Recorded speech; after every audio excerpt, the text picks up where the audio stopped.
నమస్కారం, welcome to I dream. ధర్మ మార్గం విత్ విజిత కార్యక్రమానికి స్వాగతం.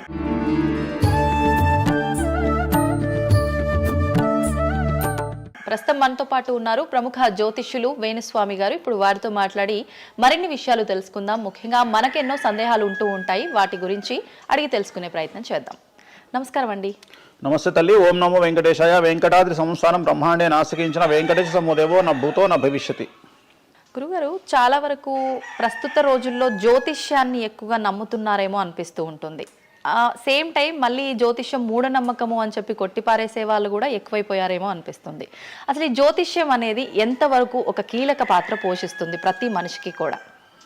సో జ్యోతిషం అనేది నువ్వు చెప్పినట్టుగా ప్రతి మనిషికి ఒక ఫేసు, రెండు ఫేసులు ఉంటాయి. కానీ కొంతమందికి చాలా ఫేసెస్ ఉంటాయి. ఉదాహరణ, వేణుస్వామికి రెండే ఫేస్ ఉండొచ్చు. అంటే సామాజికంగా ఒకటి, ప్రైవేట్గా ఒకటి. కానీ సమాజంలో ప్రస్తుతము తెలుగు రాష్ట్రాల్లో ఒక మనిషికి 5 ముఖాలు ఉన్నాయి. అంటే తెలుగు రాష్ట్రాలు అని ఎందుకు చెప్తున్నానంటే, భారతదేశాన్ని మొత్తం కంపేర్ చేసినప్పుడు భారతదేశానికి సంబంధించినటువంటి రాజకీయాలు వేరు, తెలుగు రాష్ట్రాల రాజకీయాలు వేరు. భారతదేశం సోషల్ మీడియా వేరు, తెలుగు రాష్ట్రాల సోషల్ మీడియా వేరు. భారతదేశం న్యూస్ ఛానల్స్ వేరు, తెలుగు రాష్ట్రాల న్యూస్ ఛానల్స్ వేరు. సో ప్రతిదీ తీసుకుంటే తెలుగు రాష్ట్రాలకు సంబంధించి చాలా ప్రత్యేకమైనటువంటి స్టైల్లో మనం ప్రజెంట్ వెళ్తా ఉన్నాము. ప్రత్యేకించి తెలుగు రాష్ట్రాలు ఇంతకుముందు ఒకటే రాష్ట్రానికి పరిమితం అయ్యి ఉండే, అది ఇప్పుడు హైదరాబాద్ కూడా అంటుకుంది. సో 2 రాష్ట్రాలు ఇంచుమించుగా సేమ్ స్టైల్లో వెళ్తున్నాయి. సో జ్యోతిషం నమ్మాలా వద్దా అనేది పక్కన పెడితే, ఎప్పుడే కానీ దేని గురించి ఎవరు మాట్లాడినా 2-3 విషయాల గురించి మాట్లాడతారు. ఒకటి ఐడెంటిటీ, ఒకటి బ్రాండు, ఒకటి ప్రత్యేకించి పిఆర్ స్ట్రాటజీ. ఇప్పుడు బ్రాండ్ అనేది వేణుస్వామి అంటే ఒక బ్రాండ్. వేణుస్వామి జ్యోతిషం గురించి మాట్లాడుతున్నాడు అంటే చాలా మంది వెయిట్ చేస్తారు, జరిగిందా జరగలేదని విశ్లేషించుకుంటారు. అదొక పద్ధతి. వేణుస్వామిని విమర్శించే వాళ్ళు ఏం చేస్తారంటే, వాళ్ళు ఐడెంటిటీ క్రైసిస్లో ఉంటారు. సో వాళ్ళు వేణుస్వామిని విమర్శించినా, లేకపోతే ఒక పెద్ద వ్యక్తిని విమర్శించినా వాళ్లకు దానివల్ల ఐడెంటిటీ వస్తుంది. మామూలుగా వాళ్ళు విమర్శిస్తే ఎవడు పట్టించుకోడు, వేణుస్వామిని విమర్శిస్తే పట్టించుకుంటారు. అలా కాకుండా కొంతమంది ఇది ఏమంటారు, హేతువాదులు అనొచ్చు, లేదంటే నాస్తికులు అనొచ్చు, ఇంకోటి అనొచ్చు. సో వీళ్ళందరూ ఏంటంటే ప్రత్యేకించి హిందూ మతానికి సంబంధించిన జ్యోతిష్యం గురించి మాట్లాడతారు, హిందూ మతానికి సంబంధించిన పండుగల వినాయకుని గురించి మాట్లాడతారు. మొత్తం ప్రపంచమంతా పొల్యూటెడ్ అయ్యి కలుషితమై సర్వం సంకనాగిపోయినా ఎవడు పట్టించుకోడు. కానీ వినాయక చవితి ముందు రోజు మాత్రం నిద్రలేస్తారు వీళ్ళందరూ. అట్లనే అసలు ఈ ప్లాస్టిక్ వల్ల అసలు నూనె ఎట్లా వస్తుంది? ఎందుకంటే 90 రూపాయలకు 1 కిలో నూనె ఎట్లా తింటున్నాం మనము అని ఆలోచించాడు ఎవరు లేడు. కొన్ని లక్షల మంది రోజు మందు తాగి సిగరెట్ తాగి వస్తుంటే ఎవరికే ఉండదు. కానీ ఖచ్చితంగా దీవాళి ముందు రోజు మనం కాల్చే క్రాకర్స్కి మాత్రమే వీళ్ళు విజృంభిస్తాడు. సో ఇవన్నీ కూడా ఐడెంటిటీ క్రైసిస్ అవ్వచ్చు, లేదా పని కట్టుకుని విమర్శించాలి అవ్వచ్చు. మనం ఏం నమ్ముతాము అంటే లెక్కలు నమ్ముతాం. 2002కు పూర్వము, 2002 తర్వాత తీసుకుంటే జ్యోతిష్యాన్ని నమ్మేవారి సంఖ్య, హిందూ మతాన్ని నమ్మేవారి సంఖ్య 9% పెరిగింది. సో ఇది వేణుస్వామి సొంత కవిత్వం కాదు. గూగుల్ చేస్తే గూగుల్లో మీకు కనిపిస్తుంది పర్సంటేజ్ ఎంత పెరిగింది అనేది. సో ఎప్పుడే కానీ గుర్తుంచుకోవాల్సింది ఏంటి అంటే, మనము సైంటిఫిక్గా సైన్స్ పరంగా మనం ఎంత ముందుకెళ్తామో, మన జనరేషన్ ఆల్ఫా జనరేషన్లు ఎంత ఫాస్ట్గా వస్తాయో, ఎట్ ది సేమ్ టైము దేవుళ్ళ మీద నమ్మకాలు కూడా అదే పరిస్థితులలో ఉంటాయి. కాకపోతే ఇక్కడ ఏంటి అంటే, ఒకటి ఎక్స్ప్రెసివ్ అవ్వచ్చు, ఎక్స్ప్రెసివ్ కాకపోవచ్చు. ఎందుకు పెరిగాయి అంటారు ఈ పర్సంటేజ్ మీరు అన్నట్లుగా? అంటే ఖచ్చితంగా కష్టాల ప్రాబ్లం. అంటే ఇక్కడ కష్టాల కంటే కూడా కాంపిటీషన్ అని చెప్తాను నేను. సో ఇప్పుడు ఏమైపోయింది అంటే, విపరీతమైనటువంటి కాంపిటీషన్లోకి నెట్టబడ్డాం మనం అందరము కూడా. అంటే ఏమైపోయింది అంటే, ఒక 1990కి పూర్వము మనం సంపాదించుకునే సొమ్మంతా కూడా దాచిపెట్టుకొని, ఆ డబ్బును దాచుకొని మన కుటుంబాలు తింటాయి, మన పిల్లలు తింటాయి అనే ఆలోచన ఉండేది. 2000 సంవత్సరం తర్వాత ఏమైపోయింది అంటే, మనం సంపాదించుకున్నది మనమే ఎంజాయ్ చేయాలి, ఒక కారు కొనుక్కోవాలి, సో లగ్జరీ లైఫ్ లీడ్ చేయాలి, 10 మందికి చూపించుకోవాలి. అంటే స్వతహాగా అనుభవించడం కంటే కూడా 10 మందికి చూపించుకోవాలి అనేటువంటి ఒక పనికిమాలిన భావన జనాల్లో చాలా వచ్చింది. ఇది ఎంతవరకు కరెక్ట్ అంటే తప్పు చెప్తున్నా. ఇప్పుడు ఉదాహరణ, ఇన్ఫ్లుయెన్సర్స్ చూస్తుంటే అసలు యాక్చువల్గా వినాయక చవితి అనేది చవితి రోజు చేసుకోవాలి. కానీ వీళ్ళు ఏం చేస్తున్నారు, వినాయక చవితికి 2 రోజుల ముందరనే వినాయక చవితి చేసుకొని దాన్ని మొత్తం ఎడిట్ చేసి అంతా చేసి వినాయక చవితి నాడు పోస్ట్ చేస్తారు. సో దీనివల్ల వాళ్ళకి ఖచ్చితంగా ఎఫెక్ట్ అవుతుంది. ఎందుకు ఎఫెక్ట్ అవుతుంది అంటే, ఇప్పుడు మాంగళ్యం ఉంది. ఉదాహరణ, మెడలో మంగళసూత్రం అనేది ధరిస్తారు అమ్మాయిలు. వీళ్ళు ఏం చేస్తున్నారు ఈ మధ్యన అంటే, కొంతమంది అమ్మాయిలు వెస్ట్రన్ కల్చర్కు బానిసలైన అమ్మాయిలు ఏం చేస్తారంటే, దాన్ని ఏమంటారు బ్యూటీ పార్లర్కి పోయినప్పుడు ఈ మంగళసూత్రాన్ని తీసి అట్లా పక్కకు పెడతారు. అవును. సో మళ్ళీ ఎప్పుడైతే నువ్వు ఆ మంగళసూత్రాన్ని వేసుకుంటున్నావో ఆ సమయం కనుక మంచిది కాకపోతే ఎఫెక్ట్ అవుతుంది ఫ్యామిలీ. ఓహో. సో అందుకని నువ్వు చేసేటువంటి వినాయక చవితి పూజ కరెక్ట్ సమయంలో చేయకపోతే అది నెగిటివ్ అయ్యేటువంటి అవకాశం ఉంది. సో ఇట్లా ఇన్ఫ్లుయెన్సర్స్ ఉదాహరణ ఇప్పుడు జనరల్గా బేసిక్గా మనము ఒక యూరోప్ కంట్రీకి పోతున్నాము, ఒక దుబాయ్కి పోతున్నాము అంటే మనం అక్కడికి పోయినాక షాపింగ్ చేస్తాం. కానీ ఇప్పుడు ఉన్నటువంటి జనరేషన్లో వీళ్ళందరూ ఏంది ఇక్కడ షాపింగ్ చేసి మళ్ళీ అక్కడ షాపింగ్ చేస్తారు. అంటే చాలా విచిత్రం అయిపోయింది. అంటే ఖచ్చితంగా సంవత్సరానికి ఒక 10 డొమెస్టిక్ టూర్లు, ఖచ్చితంగా సంవత్సరానికి ఒక 5 ఇంటర్నేషనల్ టూర్స్. ఇవన్నీ దేనికోసము అంటే సమాజానికి మా దగ్గర డబ్బులు ఉన్నాయి అని చూపించుకోవడం కోసము, ఆర్భాటాలు. సో ఆర్భాటాల కోసము. సో నేను జనరల్గా ఏం చెప్తా అంటే first build your own brand. First brand build చేసుకున్నాక తర్వాత నువ్వు బ్రాండ్కి అలవాటుగా. ఇప్పుడు ఒక అనామకుడు ఒక మామూలు మనిషి రేంజ్ రోవర్ కార్ వేసుకొని వస్తే జనాలందరూ రేంజ్ రోవర్ కార్ను చూస్తారు. అదే ఒక సూపర్ స్టార్ ఒక ప్రభాస్ ఒక మహేష్ బాబు వస్తే మహేష్ బాబుని చూస్తారు, ప్రభాస్ని చూస్తారు, కానీ కార్ను చూడరు. సో నేనేమంటే ఫస్ట్ నువ్వు దాన్ని తయారు చేసుకో. ఇప్పుడు ఉదాహరణ ఒక బాలీవుడ్ హీరోయిన్ ఉంది, ఆ బాలీవుడ్ హీరోయిన్ ఒక ఎల్వి హ్యాండ్ బ్యాగ్ వేసుకుంది, సపోజ్ అది ఫేకే అనుకుందాం, బట్ జనాలు అందరూ అది ఒరిజినల్ అనుకుంటారు. అదే ఒక మామూలు అమ్మాయి నిజంగానే ఎల్వి బ్రాండ్ వేసుకుంది కానీ అది ఫేక్ అనుకుంటారు. సో అందుకని ఫస్ట్ నీ బ్రాండ్ నువ్వు నిలబెట్టుకున్న తర్వాత అప్పుడు నువ్వు బ్రాండ్స్ జోలికి వెళ్ళు. ఇప్పుడు సో ప్రస్తుతం సమాజంలో ఈ జ్యోతిష్యం గురించి విమర్శించే వాళ్ళ సంఖ్య ఎందుకు ఎక్కువైంది అంటే వాళ్ళకు వ్యక్తిగతమైన అంశాలు చాలా ఉంటాయి. They want subject. అంటే ఏమైపోయింది, ఇప్పుడు ఎగ్జాంపుల్ ఇప్పుడు నేనే ఒక యూట్యూబ్ ఛానల్ పెట్టుకున్నా, నన్ను నేను ఓన్గా జర్నలిస్ట్గా నన్ను నేను గుర్తించుకున్నా, నాకు సబ్జెక్ట్ కావాలి అంటే అట్లీస్ట్ నేను ప్రతిరోజు కనీసం ఒక 10 నుండి 15 వీడియోలు చేయాలి అంటే నాకు ఆ మనిషితో పని లేదు, ఆ వ్యవస్థతో పని లేదు, ఆ సబ్జెక్టుతో పని లేదు. నేను రాకెట్ గురించి నేనే మాట్లాడతా, జ్యోతిష్యం గురించి నేనే మాట్లాడతా, రైతు గురించి నేనే మాట్లాడతా, పిడకల గురించి నేనే మాట్లాడతా. అంటే లాస్ట్కు నాకు కావాల్సింది ఏంది అంటే నాకు వ్యూవర్స్ కావాలి. అట్లీస్ట్ నేను పెట్టే సబ్జెక్టుకు నాకు తెలియకున్నా సరే దాని గురించి కంటి చూపు గురించి నేనే మాట్లాడతా, క్యాన్సర్ గురించి నేనే మాట్లాడతా, ఎయిడ్స్ గురించి నేనే మాట్లాడతా. అంటే కాదేది విమర్శకు అనర్హం. అంటే నీకు సబ్జెక్టు తెలుసా తెలియదా అంటే ఇంగితం ఉండేవాడు కంట్రోల్ చేసుకో. ఇప్పుడు నాకు సిగ్గు శరము ఇంగితం ఉంది. నేను ఇప్పుడు ఆ కెమెరామెన్ తీసేటువంటి కెమెరాకు సంబంధించి ఆయన ఎట్లా పెట్టాలి ఫోకస్, ఆయన లెన్స్ ఎంత అడ్జస్ట్ చేసుకుంటాడు ఏంది అనేది నాకు సంబంధం లేని వ్యవహారం. కానీ నేను అసలు దానిలోకి వెళ్ళను. కానీ అదే విశ్లేషకుల పేరుతో ఉండేటువంటి యూట్యూబ్ ఛానల్స్ అవ్వచ్చు, ఇంకొకళ్ళు అవ్వచ్చు, వాళ్ళు ఏం చేస్తారు, దాన్ని కూడా వాళ్ళే జస్టిఫికేషన్ చేస్తారు. అంటే దాన్ని కూడా నువ్వు కెమెరా ఎట్లా పెట్టాలనో కెమెరామెన్కి వీళ్ళు నేర్పిస్తారు, వీళ్ళే డిస్కషన్. ఎందుకు అంటే వాళ్ళకి ఏదో ఒక 10,000 వ్యూవర్షిప్ పోతే ఇట్లా ఓవరాల్గా తీసుకుంటే నెలకి ఇంత వెళ్తుంది పైసలు. సో దీని మీద బ్రతికే వాళ్ళు, సో వాళ్ళు ఏం చేస్తారు, వాళ్ళు విమర్శలు చేస్తారు. సో అట్లనే హేతువాదుల ముసుగులో ఉండేవాళ్ళు విమర్శలు చేస్తారు. అన్నిటికంటే ప్రాబ్లం ఏమైపోయింది అంటే పొద్దున్న లేస్తే హిందూ మతం బాగుండాలి అంటే అసలు హిందూ మతానికి థ్రెట్ ఎవరితోనుంది? హిందువులతోనే ఉంది, ముస్లిమ్స్తో లేదు, క్రిస్టియన్స్తో లేదు. ఎందుకంటే వేరే వాళ్ళు మన జోలికి రావట్లా. ఎంతసేపు కప్పల భాగవతం లాగా మన జీవితంలో ఎలుకల భాగవతం లాగా ఒక ఎలుక ఇంకో ఎలుకని కిందికి గుంజుతుంది, ఒక కప్ప ఇంకో కప్పని కిందికి లాగుతుంది. అట్లనే హిందువులలో వేణుస్వామి ఆస్ట్రాలజికల్ ప్రిడిక్షన్స్ లో మంచిగా ఉన్నాడు అంటే వేణుస్వామి చెప్పింది ఏదైనా జరిగినప్పుడు వేయడానికి ఎవరికి మనసు రాదు, కానీ వేణుస్వామిని విమర్శించడానికి పొలోమంటే అందరూ వచ్చేస్తారు. అంటే మరి నేను హిందువునే కదా, నన్ను కిందికి లాగేవాడు హిందువే కదా, మరి ఇక్కడ హిందూ మతం ఏమవుతుంది? ఇప్పుడు సమాజంలో నేను అబ్జర్వ్ చేస్తున్నా గత కొన్ని రోజుల నుండి, ఒక 6 నెలల నుండి, సంవత్సరం నుండి Telugu media in the sense నేను లోకల్ సోషల్ మీడియాలో హిందూ మతాల పేరు మీద కొత్త వర్షన్ వచ్చింది. ఏంటి అంటే హిందూ ఆచార వ్యవహారాలను విమర్శించడము చాలా కామెడీ అయిపోయింది. ఒక ఆయన ఈ మధ్యలో ఇంటర్వ్యూ చూసిన నేను, అసలు దుర్గమాల లేదంటాడు ఆయన. నేను షాక్ అయినా, నేను ఇనుంటావు నువ్వు కూడా. నాకు ఆశ్చర్యం అనిపించింది. దుర్గమాల లేదు అంటే అమ్మవారి మాల, జనరల్ గా భవానీ మాల కరెక్ట్ వర్డ్, భవానీ మాల లేనే లేదు అసలు, చరిత్రలో లేదు అంటాడు. అంటే సమాజము ఏదో విధంగా భక్తి మార్గం వైపు వెళ్తుంది అంటే నువ్వు సంతోషంగా ఫీల్ అవ్వాలి. కానీ దాన్ని కూడా విమర్శించేవాడు ఎందుకంటారు ఇలా అంటే వీళ్ళందరూ పండితులు కాదు, వీళ్ళందరూ standing comedians or sitting comedians. ఒక ఆయన కూర్చొని మాటలు చెప్తాడు, వాళ్ళు నవ్వడం స్టార్ట్ కాగానే ఈయన మర్చిపోతాడు. ఇక ఈయన మర్చిపోయి, అంటే ఆడవాళ్ళు నవ్వుతుంటారు, మగవాళ్ళు నవ్వుతుంటే ఈయన ఆనందానికి పరవశుడు అయ్యి ఇంకా వాళ్ళు నవ్వుతున్నారు కదా అని రెచ్చిపోయి ఇంకా గ్రహాలు లేవు, దేవుడు లేడు, ఏది ఒక బ్రాహ్మణుడు అయ్యుండి ఒక పండితుడు అయ్యుండి టోటల్ మన సబ్జెక్టుకు వ్యతిరేకంగా మాట్లాడుతూ ఉంటాడు. అట్లనే ఆయన ఎవరో భవానీమాల లేదు అంటాడు. నేను నీకు వచ్చిన నష్టమేముంది, నువ్వు మొగోడివైతే భవానీమాల కాదు, ఎవరైతే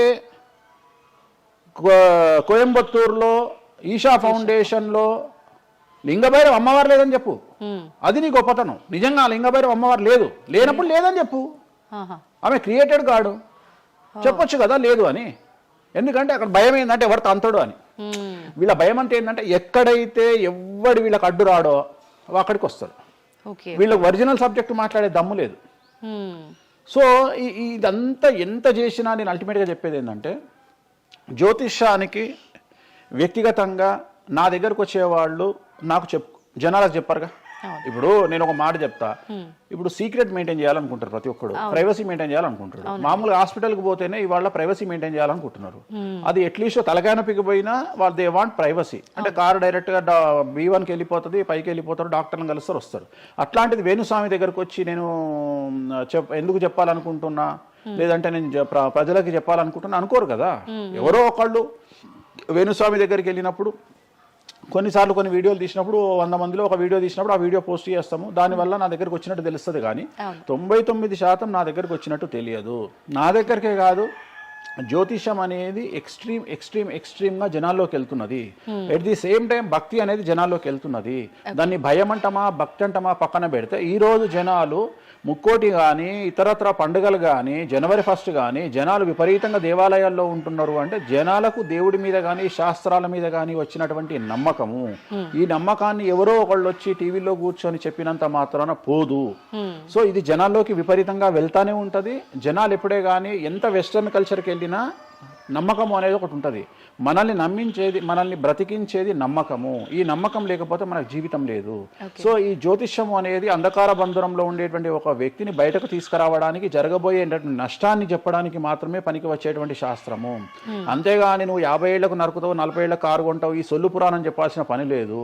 జరగబోయేటువంటి నష్టాన్ని గనక చెప్పగలిగితే జ్యోతిష్యము దాన్ని సరి చేసుకోవడంతో పాటు మానసికంగా స్ట్రాంగ్ అవ్వడానికి ఆ వ్యక్తికి చాలా చాలా చాలా ఉపయోగపడుతుంది. భార్యాభర్తలు తన్నుకొని చస్తారు, విడిపోతారు అని చెప్పడంలో ఉద్దేశము మీరు విడిపోండి అని కాదు.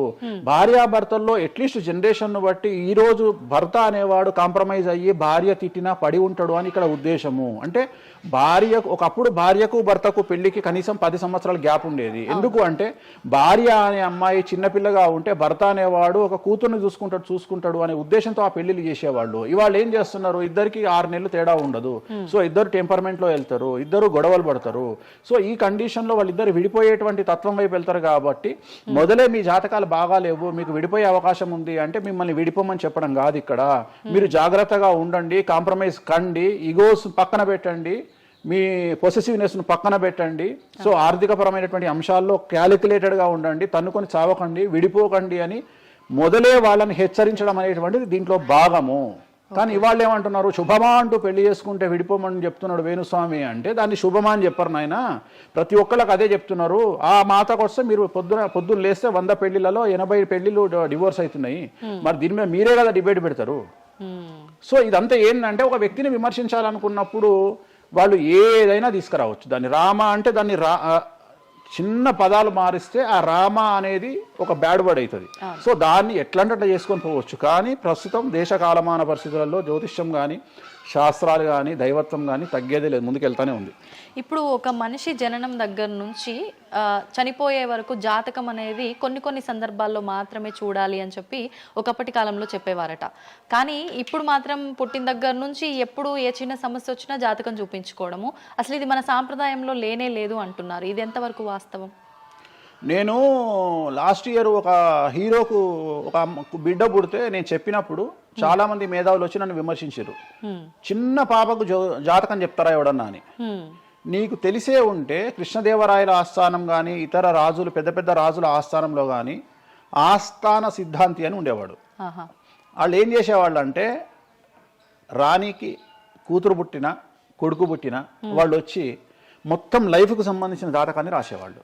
పుట్టడంతోనే అసలు ఈ పుట్టిన రోజే రాసేవాళ్ళు. ఓకే. వీళ్ళు ఏమవుతారు, ఈయన జీవితంలో ఏమవుతాడు, దొంగ అవుతాడా, మంచోడు అవుతాడా, రాజు అవుతాడా, లంగ అవుతాడా, క్రికెటర్ అవుతాడా, అంటే ఆ దేశకాలం మన ప్రశ్న బట్టి అప్పుడు. సో దాన్ని ఇప్పుడు కన్వర్షన్ చేసుకుంటే ఇప్పుడు మేము రాసే జాతకంలో ఇప్పుడు వీడు ఇంజనీర్ అవుతాడా, డాక్టర్ అవుతాడా, ఎంటర్ప్రెన్యూర్ అవుతాడా, ఉద్యోగస్తుడు అవుతాడా. సో ఇవన్నీ అంచనా వేగ. ఒక మనిషి పుట్టినప్పటి నుండి లగ్నాన్ని బేస్ చేసుకొని 1వ నెంబరు అంటే లగ్నము నుండి 12వ నెంబరు అంటే వ్యయము, 1 నుండి 12 గడులను కనుక తీసుకొని రాస్తే ఆ మనిషి ఎప్పుడు పుట్టి ఏమేం చేస్తాడు, ఎప్పుడు చనిపోతాడు అనేది వెరీ క్లియర్గా మెన్షన్ చేయవచ్చు. సో ప్రతి రోజు జాతకాన్ని వేసుకోవచ్చు, ప్రతి నెల జాతకాన్ని వేసుకోవచ్చు. గోచారము గ్రహచారము అని 2 ఉంటాయి. గోచారము అంటే ప్రస్తుతం జరిగేటువంటి గ్రహాల యొక్క గమనం ఏ విధంగా ఉంది అని తెలియజేసేది గోచారము. గ్రహచారము అంటే పుట్టినప్పుడు దాన్ని బేస్ చేసుకొని రాసేది గ్రహచారము. జనరల్ గా తెలుగు రాష్ట్రాల్లో చాంద్రమానాన్ని మాత్రమే బేస్ చేసుకొని జాతకాలు రాస్తారు. కానీ వేణుస్వామి ఒక్కడే చాంద్రమానము, సౌరమానము, బార్హస్పత్యమానము అనే 3 విభాగాలను బేస్ చేసుకొని జాతకాలు రాస్తాడు. చాంద్రమానము అంటే చంద్రుడిని బేస్ చేసుకొని రోజున్నర పాటు చంద్రుడు ఒక రాశిలో ఉండేదాన్ని చాంద్రమానము అంటారు. ఇది మన దక్షిణ భారతదేశంలో వాడతాము. సౌరమానము అంటే సూర్యుడు, రవి ఒక నెలలో ఒక రాశిలో ఉంటాడు, దాన్నే మనం సౌరమానము అంటాము. అలాగే బార్హస్పత్యమానము అంటే బృహస్పతిమానము, సంవత్సరం పాటు గురువు ఒక రాశిలో ఉండేదాన్ని బార్హస్పత్యమానము అంటాము. మనము పుట్టినప్పటి నుండి కనీసము నాకు తెలిసి గత 1000 సంవత్సరాలు లేనటువంటి చరిత్ర ఈ సంవత్సరము 2026లో మనం చూడబోతా ఉన్నాము. గురువు ఒకే సమయములో 6 నెలల్లో 3 రాసుల్లోకి ప్రవేశిస్తా ఉన్నాడు. అంటే జనరల్ అర్థం కాదు, అసలు మనం ఎప్పుడు చూడలే. అందుకనే ఈ సంవత్సరం చాలా పెను సంచలనాలు ఉంటాయి. 2026లో గురువు మిథునం, కర్కాటకం, సింహం 3 రాశుల్లోకి వచ్చి మళ్ళీ రివర్స్ వస్తున్నాడు కర్కాటకానికి. సో చాలా విచిత్రమైనటువంటి ఒక గమనాన్నిగా మనం చూడాల్సి వస్తుంది. ఇది చాలా పెను సంచలనాలకు అంటే సృష్టిలోనే ఒక విచిత్రమైనటువంటి అనుభూతిని మనం పొందబోతా ఉన్నాము, మంచి చెడులు పక్కన పెడితే. సో ఇలాంటి పరిస్థితి నుండి జాతకాలను విశ్లేషించడము ఇవన్నీ కూడా నడుస్తాయి. ఇప్పుడు కొన్నిసార్లు మనిషి కొన్ని సందర్భాల్లో ఇబ్బంది వచ్చినప్పుడు నా తలరా తింటే భగవంతుడు ఇంకా రాసేశాడు, నేనేం మార్చలేను అంటుంటారు. కొన్నిసార్లు భగవంతుడిని పక్కన పెట్టి, తలరాతని పక్కన పెట్టి మనం గట్టిగా ఒకటి అనుకుంటే అయిపోతుంది అని అంటూ ఉంటారు. మీరు ముందుగానే ఒక శిశువు జననం అయినప్పుడే వాళ్ళ మొత్తం లైఫ్కి సంబంధించిన జాతకం ఇవ్వగలుగుతాము అన్నారు. మరి మధ్యలో ఇప్పుడు చెప్తున్న వాళ్ళ విధానాలను బట్టి మనం అనుకుంటే అయిపోతుంది, ఏదైనా మనం ప్రయత్నం చేస్తే మారుతుంది, భగవంతుడు దాన్ని మార్చేస్తాడు కొన్ని ప్రయత్నాల వల్ల అంటారు. ఈ రెండిట్లో అసలు దేన్ని నమ్మాలంటారు? ఇప్పుడు భగవంతుడు రాసినాడు, మన జాతకము మారదు, మన తలరాత మారదు అని అనుకుంటే అలాంటి వాళ్ళందరినీ మనం చేయాల్సింది ఏంటంటే వాళ్ళకి ఎవరికైనా హార్ట్ అటాక్ రాగానే వాళ్ళని అట్లనే బెడ్ మీద కూర్చోబెట్టి ఎదురుగా ఫోటో పెట్టి దేవుని మొక్కమని చెప్పాలి. హాస్పిటల్కి ఎవరిని పంపించొద్దు. ఎందుకంటే తలరాత కదా, భగవంతుడు రాసేసిండు కదా. మరి ఎందుకు మరి అనవసరంగా అంబులెన్స్కి ఫోన్ చేయడము, హాస్పిటల్కి వెళ్ళడం ఎందుకు, పనిలేని పని కదా. అంటే నీ ప్రయత్నము హార్ట్ అటాక్ వచ్చినా కానీ నిన్ను తీసుకుపోయి హాస్పిటల్లో అడ్మిట్ చేస్తున్నారు. సో హాస్పిటల్లో నిన్ను టైంకు తీసుకుపోవాలా వద్దా అని డిసైడ్ చేసేది జాతకం. నువ్వు బతుకుతావా బ్రతకవా అని డిసైడ్ చేసేది జాతకం. ఇక్కడ నేను తోపు నేను తురుము అని అనుకుంటే నడవదు. నేను తోపు నేను తురుము అనుకోవద్దు. చాలా మంది చాలా రకాలుగా కష్టపడతారు. కష్టపడితేనే సుఖపడతాము, కష్టపడితేనే జీవితం అభివృద్ధిలోకి వస్తుంది అనుకుంటే అతి కష్టం పడేది గాడిద. సో అతి కష్టం పడేది డ్రైనేజీలో పనిచేసేటువంటి మున్సిపల్ వర్కర్స్. సో వాళ్లకు ₹1,00,000 రోజుకు జీతం ఇచ్చినా తక్కువ లేదు. అంటే వాళ్ళు ఊడ్చే చెత్త, వాళ్ళు తీసే చెత్త ఈ ప్రపంచంలో ఎవరూ భరించలేరు. అలాంటిది వాళ్ళు చేసే కష్టం మీద కంపేర్ చేస్తే ఈ ప్రపంచంలో ఇక కష్టం చేసే మనుషులే లేరుగా. మరి అలాంటి వారికి మనం ఇచ్చే జీతం ఎంత? 40,000, 50,000. కానీ వాళ్లకు కనీసం నెలకు 40 లక్షలని ఇవ్వాలి. అంటే నువ్వు చేసే కష్టానికి కాకుండా నువ్వు తెలివితో చేసే కష్టానికే విలువ ఎక్కువ.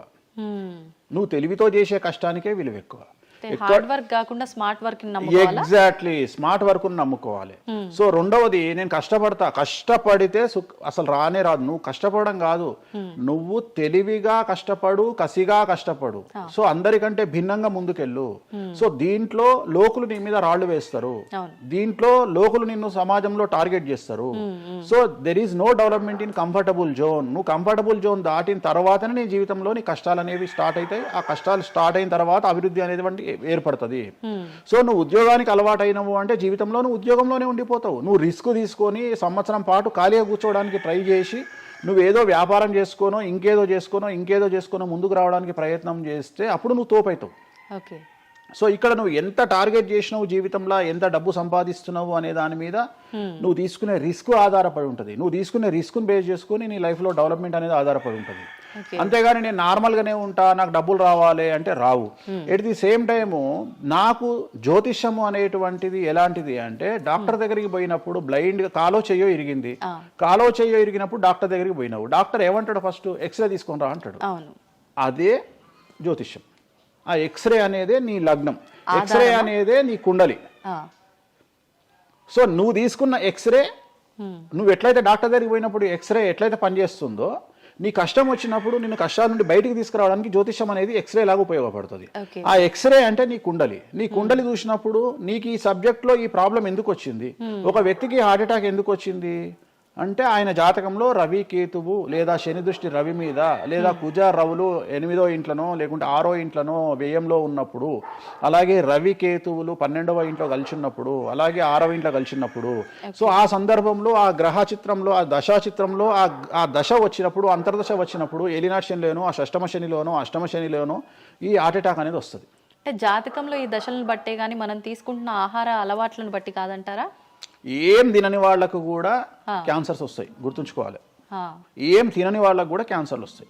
చాలా మందికి ప్రస్తుతం సమాజంలో నాన్ వెజ్ తిననటువంటి వాళ్లకు కొలన్ క్యాన్సర్ వచ్చినటువంటి సంఘటనలు నాకు వేలల్లో తెలుసు.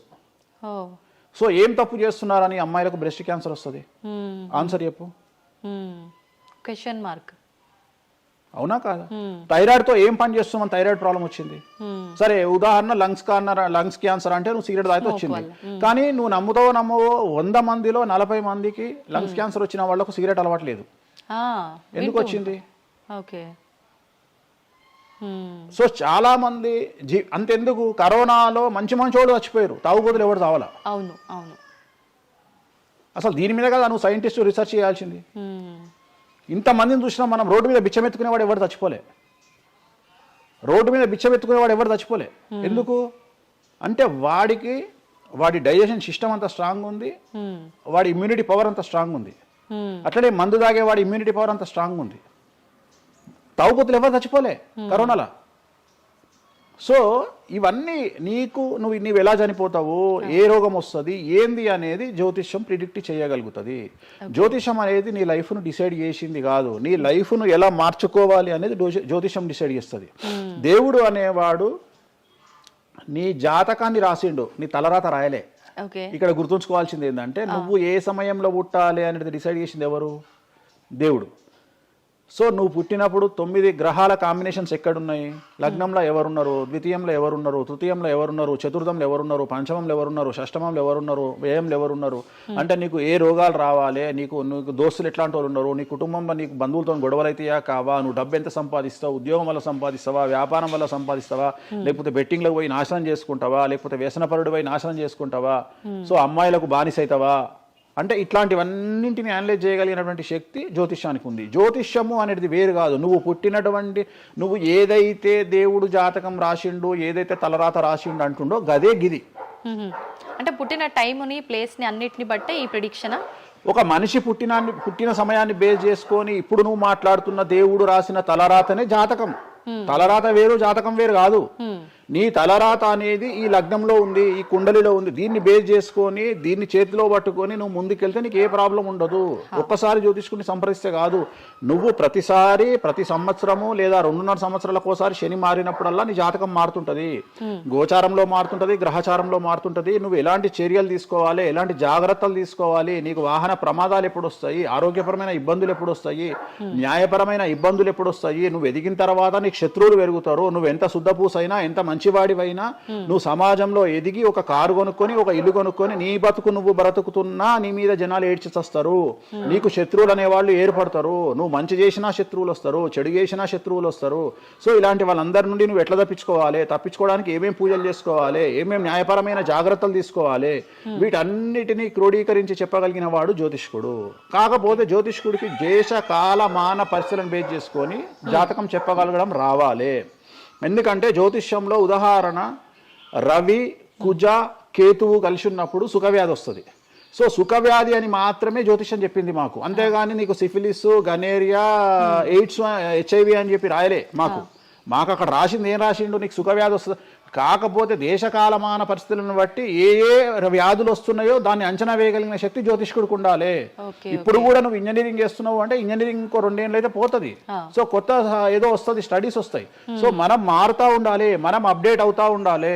ఎట్లయితే టెక్నాలజీ కోసము, ఎట్లయితే కెమెరా విషయంలో, ఎట్లయితే మైక్ల విషయంలో అప్డేట్ అవుతున్నామో మేము కూడా జ్యోతిషం విషయంలో అప్డేట్ కావాలి. కానీ మమ్మల్ని అప్డేట్ అవ్వడానికి ఎవరు మాకు భుజం తట్టేవాళ్ళు కానీ, వెన్ను తట్టేవాళ్ళు కానీ, మమ్మల్ని ఎంకరేజ్ చేసేవాడు కానీ ఉండడు. ఎంతసేపు మా మీద దాడి చేద్దామని చూసేవాడే ఉంటాడు. మేము ఏదైనా విశ్లేషించి కొత్తది చెప్పుదాము అనేటువంటి ప్రయోగం చేయంగానే ఆటోమేటిక్గా రాకెట్ ఫెయిల్ అయితేనేమో సింపతి చూపిస్తారు, మేము చెప్పింది ఫెయిల్ కాగానే దాడి చేస్తారు. సెఫాలజిస్టుల పేరుతోని ప్రతి సంవత్సరము కనీసం ఒక 20-30 మంది ఫెయిల్ అయితేనే ఉంటారు ఎన్నికలలో. వాళ్ళ జోలికి ఎవడు పోడు. కానీ మేము ఎవడన్నా పుసుక్కున ఎక్కడన్నా ఎన్నికలు గెలవయ్యి అని చెప్పంగానే మా మీద దాడి చేసే వాళ్ళు ఎక్కువ ఉంటారు.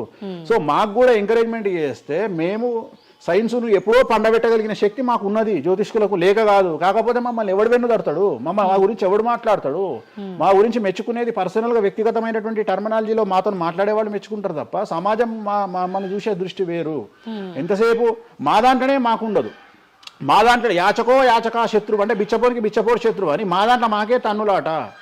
కామాఖ్యకు పోయి బలుడిచ్చి పూజలు చేసుకునేటువంటి జ్యోతిష్కుడు హైదరాబాద్కు వచ్చి అక్కడ బలులే లేవని చెప్తాడు ఒక జ్యోతిష్కుడు. సో ఇట్లా ఎందుకు చెప్తున్నారు అంటే వాళ్ళ కర్మ, మనం ఏం చేయలేము. సో ఓవరాల్గా జ్యోతిష్యం అనేది ఏదైనా చరిత్ర సృష్టించగలుగుతుంది. జ్యోతిష్యము అంటే మనిషి యొక్క తలరాతనే జ్యోతిష్యం. ఇప్పుడు మీరు చెప్పిన దాన్ని బట్టి అంతా మనం పుట్టిన టైము ప్లేస్ని బట్టే డిసైడ్ అవుతుంది ఈ ప్రెడిక్షన్ అంతా. అంటే న్యాచురల్గా బర్త్ జరిగితే ఓకే, కానీ ఇప్పుడు అన్ని ముహూర్తాలు పెట్టుకొని టైము అన్ని చూసి చేస్తున్నారు కదా, మరి ఇటువంటి వారికి జాతకం ప్రెడిక్షన్ కరెక్ట్ ఉంటుందా? ఆ ముహూర్తం పెట్టాలి అనేటువంటి టైమింగ్ కూడా ఆయనే డిసైడ్ చేస్తాడు, దేవుడే. ప్రతిదీ మనం తోపులం అనుకుంటాం, నేను ఓన్గా ఆలోచిస్తున్నా అనుకుంటాడు. ఓకే, అది ఆల్రెడీ డిసైడెడే. నీ మనసులో ఆ భావం రావడానికి, నీ మనసులో ఆ ముహూర్తం పెట్టించుకోవాలి అని అనుకోవడానికి కర్త కర్మక్రియనే భగవంతుడు.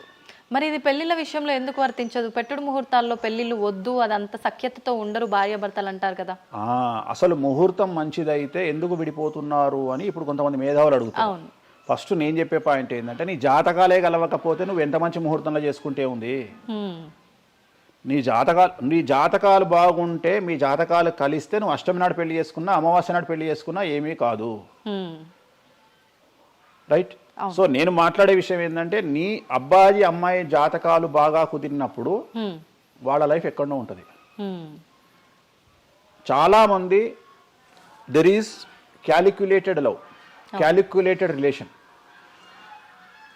అమ్మాయి ఏమనుకుంటుంది, నేను నెలకు 1,50,000 సంపాదిస్తున్నా, నాకు ఖచ్చితంగా 2 లక్షలు సంపాదించే అబ్బాయి కావాలి అనుకుంటుంది. కానీ నన్ను జీవితంలో బాగా చూసుకునే అబ్బాయి కావాలి, నేను కాంప్రమైజ్ అవుతా, నీకు 1,00,000 వస్తుందా, నేను 1,50,000 సంపాదిస్తా, ఇద్దరం కలిసి 2.5 లక్షలతో బతుకుతాము అని ఏ అమ్మాయి అనుకోదు.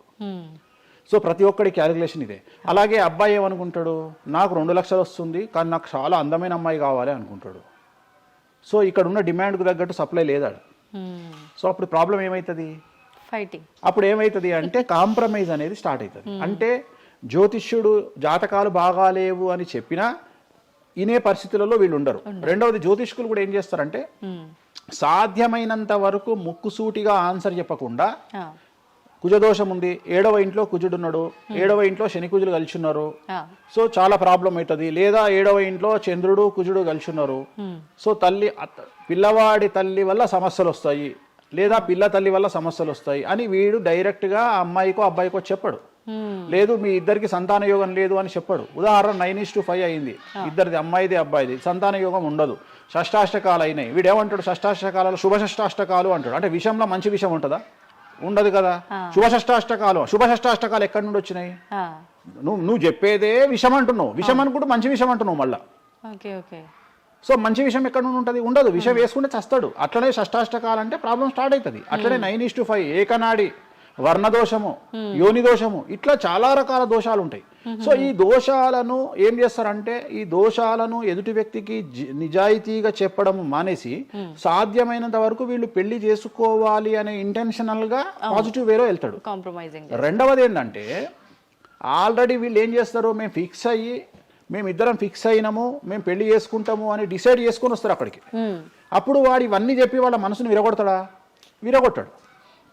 జనరల్గా ప్రపంచంలో ఏ అమ్మాయి తండ్రి కానీ ఏ అబ్బాయి తండ్రి కానీ తన బిడ్డనో తన కూతురో తన అల్లుడో నాశనం కావాలి అని కోరుకోరు. కానీ చెప్పగలిగినటువంటి పరిస్థితుల్లో ఎవరు ఉండాలి? జ్యోతిష్కుడు ఉండాలి. సో అది నేను చేస్తున్న ప్రస్తుతం కలియుగంలో. వేరే వాళ్ళు ఎవరు చేయట్లేదు ఆ విధంగా. ఎందుకంటే రేపు పొద్దున కలిసి ఉండకపోతే 2 కుటుంబాలు బాధపడతాయి, సమాజంలో చెడ్డ పేరు వస్తుంది, వీళ్ళ లైఫ్ స్పాయిల్ అయిపోతుంది. సో అందుకని నేను చాలా జాగ్రత్తగా మొదలే డిసైడ్ చేసి నీకు ఈ ప్రాబ్లం ఉందిరా బాబు, నువ్వు జాతకాలు నీకు కలవలేదు, వివాహం చేసుకోకు అని చెప్పి చెప్తా.